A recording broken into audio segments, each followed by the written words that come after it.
Here we are at Clothesline, the show where we wring them clean, string them up and put them to dry on the clothesline. On Saturday night, the 12th of October, a Category 10 storm hit our television screens at around 5 p.m, which we will tell you more about later. But first, about the somewhat lesser Category 4 storm that actually hit the east coast of India, Cyclone Phylane. The storm first made landfall at Gopalpur, Odisha at 9 p.m. Odisha had previously been hit by a fierce storm in 1999, which had claimed many thousand lives.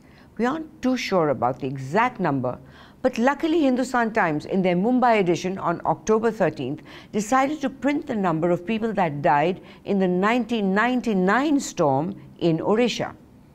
Okay, so it was 10,000 people, and 1.5 million more, and hundreds more. All they seem to have missed out is the tens. If you aren't blown away by the inflated numbers in the Hindustan Times or by the cyclone itself, you would have definitely been blown away by the coverage of it. The channels were in a stormy mood as their tempestuous reporters exhaled hurricane-force breath and thundered from TV sets, hoping to get some dramatic images. But since the cyclone did not arrive on cue, we got a lot of this. The cyclone is going to reach. As you can see, the winds are just getting strong and the drizzling is just starting. If the landfall happens anytime shortly, then this is the place to be first hit. इसके उत्तर पश्चिम की तरफ अग्रसर होते हुए आज शाम 12 अक्टूबर को It's moving fast. So we can expect it much before. रेलगाड़ी नहीं है. While the content wasn't quite as exciting as they would have liked, they made sure that their titles were. तो चक्रवाती तूफान है फैलन, जो कि एक महा तूफान है और इसी वजह से महा खतरा है. इसी पर जी न्यूज पर ये महा कवरेज. सावधान, 215 किलोमीटर प्रति घंटे की रफ्तार वाला तूफान फैलन आ रहा है. करीब 8:30 से 9 बजे के बीच चक्रवातीय तूफान फिलिन ओडिशा के गोपालपुर तट में दाखिल हो गया. We figured the storm didn't live up to the hype because the storm sunk from performance anxiety and stage fright. With a build-up like that, it had to slink away with names like Maha Tufan, Maha Tanda, Maha Khatra, and this is Madhu Trayan trying to report in gale force winds from in the News Laundry studios. Switch off the fan. Meanwhile, Times Now had 25 journalists covering the cyclone Phylane, although it was hitting only Andhra Pradesh, Odisha, and Bengal. We've got 25 journalists covering this trail of devastation that's been left behind by Cyclone Phylane. Which brings us to our segment, So Funny, in which we will satirize or forget it. We are not headlines today. So here's the joke. How many journalists does it take to screw a light bulb? None. We'll all have to sit in the dark because all 25 are covering the cyclone. Laughter? Funny. But seriously, this is where the media can play an extremely constructive role, and it demonstrated this in this wall-to-wall coverage and keeping the attention on the cyclone, even if hyperbolically. Everyone is ready for the action. No one wants to look bad with the country watching, and so evacuations were more efficient than we have ever witnessed before. Though media houses generally catch a lot of flack from politicians and the public alike for sensationalism and not highlighting the real issues, this was a case where media scope to make a positive impact was highlighted, even drawing praise from the Odisha Chief Minister, Naveen Patnaik. The media has a key role during natural disasters. I'm really happy that both the print and electronic media have effectively informed the public and made them aware of the situation.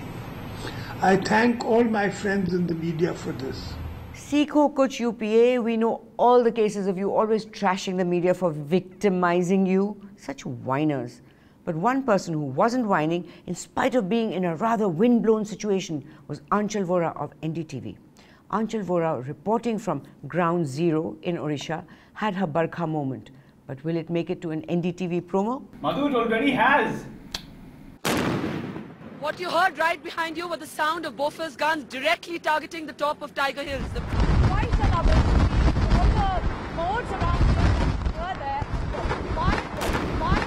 Such strong winds and lashing rain seemed to be blowing everything away. But in the face of fierce natural forces where buildings are struggling to stand strong, there is one cement manufacturer that seems to be confident of its product and promote the quality of its cement in this very detailed and self-explanatory ad.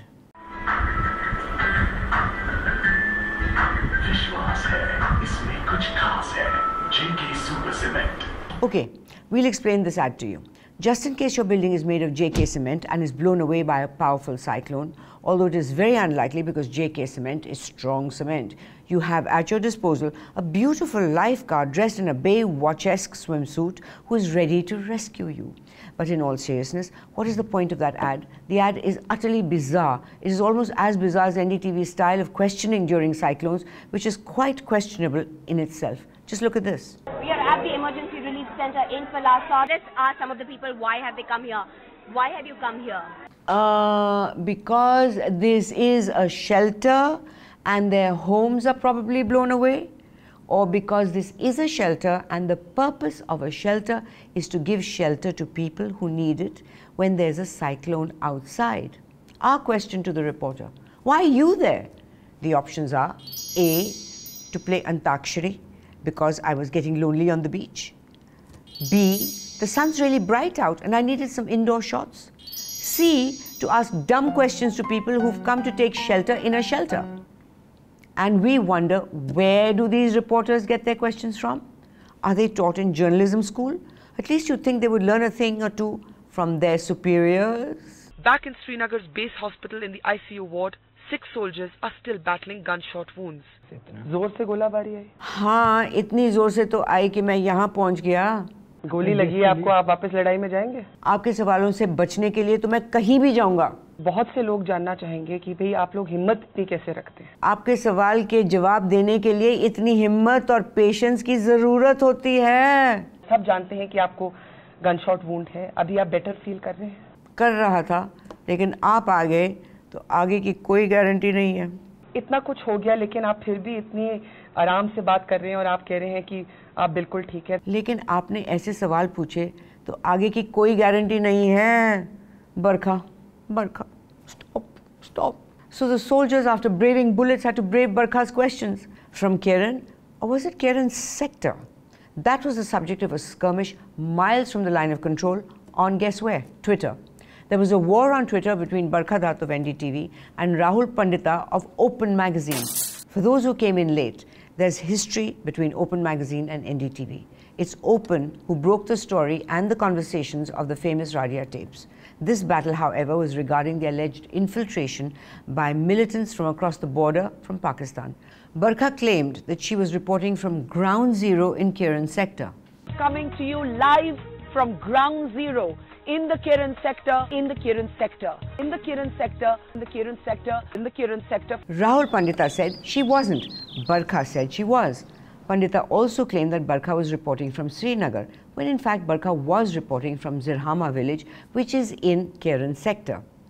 But young Aditya Raj Kaul of Times Now joined the party with his tweet that said, quote, spent 14 hours in Kiran sector.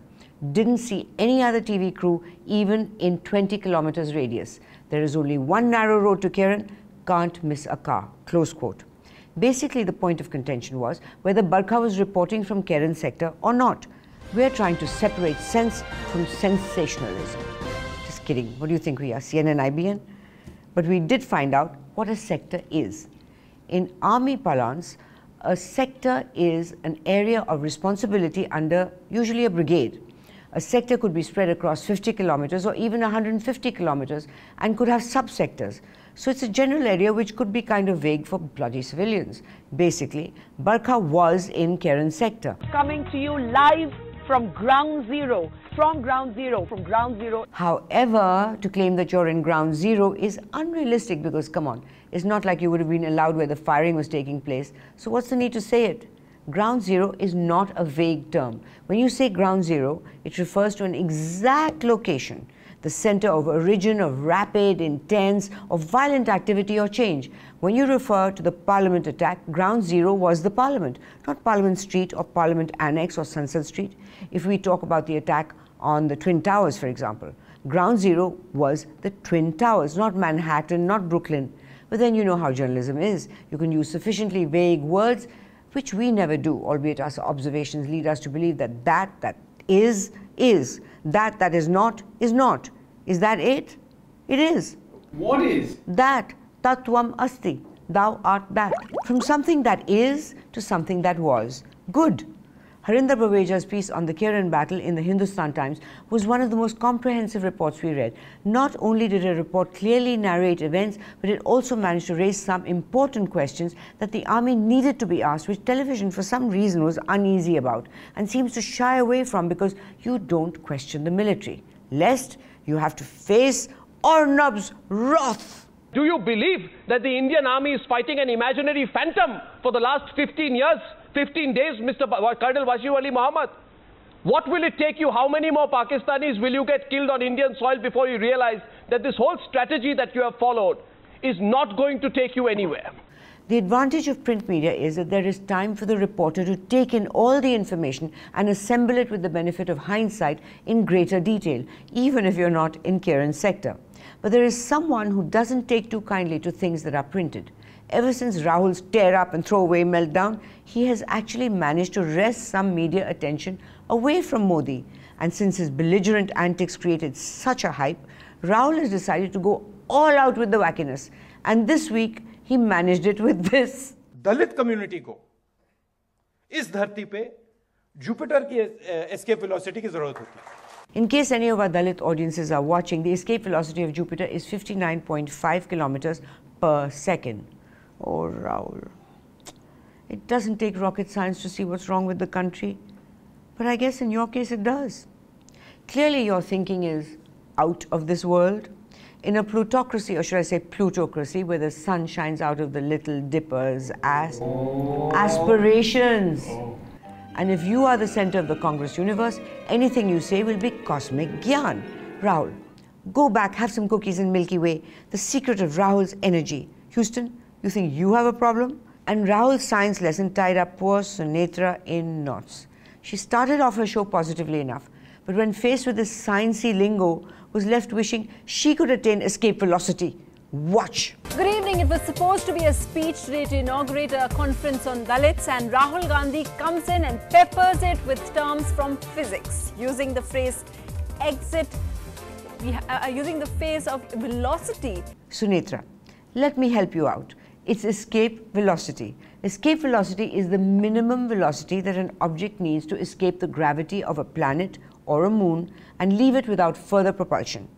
Terminal velocity is the constant maximum velocity reached by a body falling through the atmosphere under the attraction of gravity. Dekha? Science bhi hum jante hain. But don't get too down, dear Sunetra. We generally find ourselves at a loss for words when it comes to explaining Rahul Baba. And speaking of someone who often leaves us at a loss for words, here's Sagarika, who is so fascinated by Rahul that she took to Twitter to interview Rahul Gandhi. Great idea, Sagarika. In this online world, you truly are a trendsetter.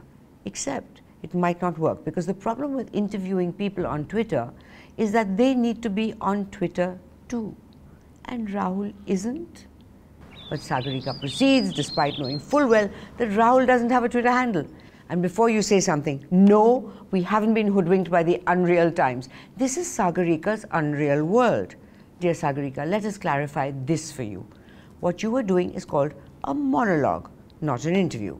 But what's good for the goose is good for the gander, and so we had Rajdeep also taking to his blog to ask Rahul a series of questions for the sake of, well, we don't know what purpose it fulfilled, but it happened. Sagarika started off her Twitter interview by saying she would ask Rahul 10 questions.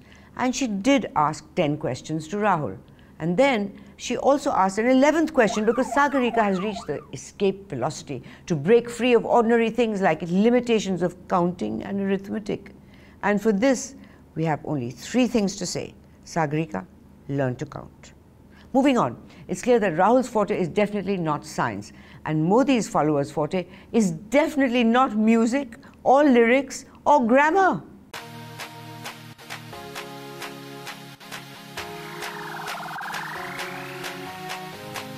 Listen up, India! Now is the time for change. Pump up the volume and let's go. And 1, 2, 3, and 4. He was a commoner who started just as a tea vendor. Now he is a conqueror. We call him the last airbender. Airbender? Really? Like M. Night Shyamalan movie? Is that a compliment? Because that movie was really bad. A powerful orator will now become the nation's curator. Become the nation's curator? What are we? Pieces of art? Or dead? But I guess a curator is still better than a dictator. Who's gonna carry us? Namo, Namo. Who's gonna bear us? Namo, Namo. I don't know about us, but with songwriting like this, it would be a miracle if Namo could bear him. Who's gonna dare him? Namo, Namo. Who's gonna scare him? Namo, Namo. Who's gonna mar him? Namo, Namo. Who's gonna scar him? Namo.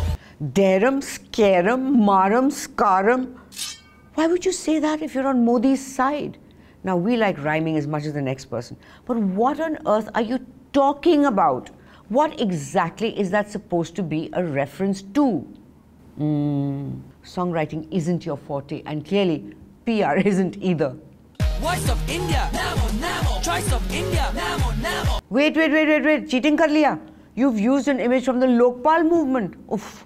Always puts India first, ready to quench every thirst. What are you guys doing? You're going to make him lose like this. Hospitality, logicality, practicality, technicality, sociality, physicality, geniality, legality, regality, vitality, totality, originality. So, stop. On this one parameter, this song is definitely a 10 on 10. What an original and enthusiastic yet thoroughly misguided attempt at supporting Namo. Now, Modi ji, Kem Cho, this is not a compliment. I'm convinced this song has been created by trolls to make you look bad. While we usually do a segment on the histrionic scene in Pakistani media, this time the good folks at ABP News and Times Now brought the action into Indian news studios. First up was Arnab, of course, on the News Hour. And even though the Karen battle had ended, it was clear that Arnab's crusade had just begun. Armed only with patriotism and a booming voice, Arnab took the battle to his Pakistani guests. I need to counter you on that, so hear me. Hear me. No, 1 second. I'll give you 3 points with Pakistan Army markings, and if it helps you, 286 rounds of an AK-56 rifle. Now, unless you have decided to declare yourself a terrorist state, you need to answer to what I've said here today. GD Bakshi is responding. Now, 1 second. I have all the facts with me today, Mr. Hilali, and let's be square on this. 1 second. I don't know. You continue making your point that I'll counter you. If you are not embarrassed of what you've done in Kargil, admit it. I mean, it is there you are. But Arnab wasn't going to let a few Pakistani guests get out of hand on his show, and he put them in place with this line. The point is that if you speak loudly, doesn't make you right. Ironically, he followed that up with this. So don't tell me that these people just dropped into the situation. How many more humiliations? How many more humiliations will your country be willing to suffer? Like you got hurt in Kargil, like you got smashed in Kargil, this will not be you are getting smashed in Tehran as well. And us. So Arnab, we're confused. Were you right? You were certainly loud, but you just said that doesn't make you right. I know I'm right. Oh, thanks for clarifying that, Arnab. And was Arnab in form? In fact, while the army was busy knocking off insurgents one by one in Kiran, Arnab was taking Pakistanis out in the studio. The debate started off with 3 Pakistanis, but soon only 1 was left standing. Next time we'll have insurgents, we'll just send Arnab in. No more 14-day operations. He just needs 45 minutes, and he'll interrogate the ones he captures as well. After all, the nation wants to know. And while Arnab was busy fighting for his country, ABP chose a different angle. They decided to do a joint panel discussion with their colleagues from across the border, Jio TV, in an attempt to foster cross-border relations. But neither channel seemed to trust others' intentions, as evidenced by the elderly goon gangs each anchor brought on air to back them up. So while the baby-faced Pakistani anchor came on air with this, the Indian anchor came on with this lot.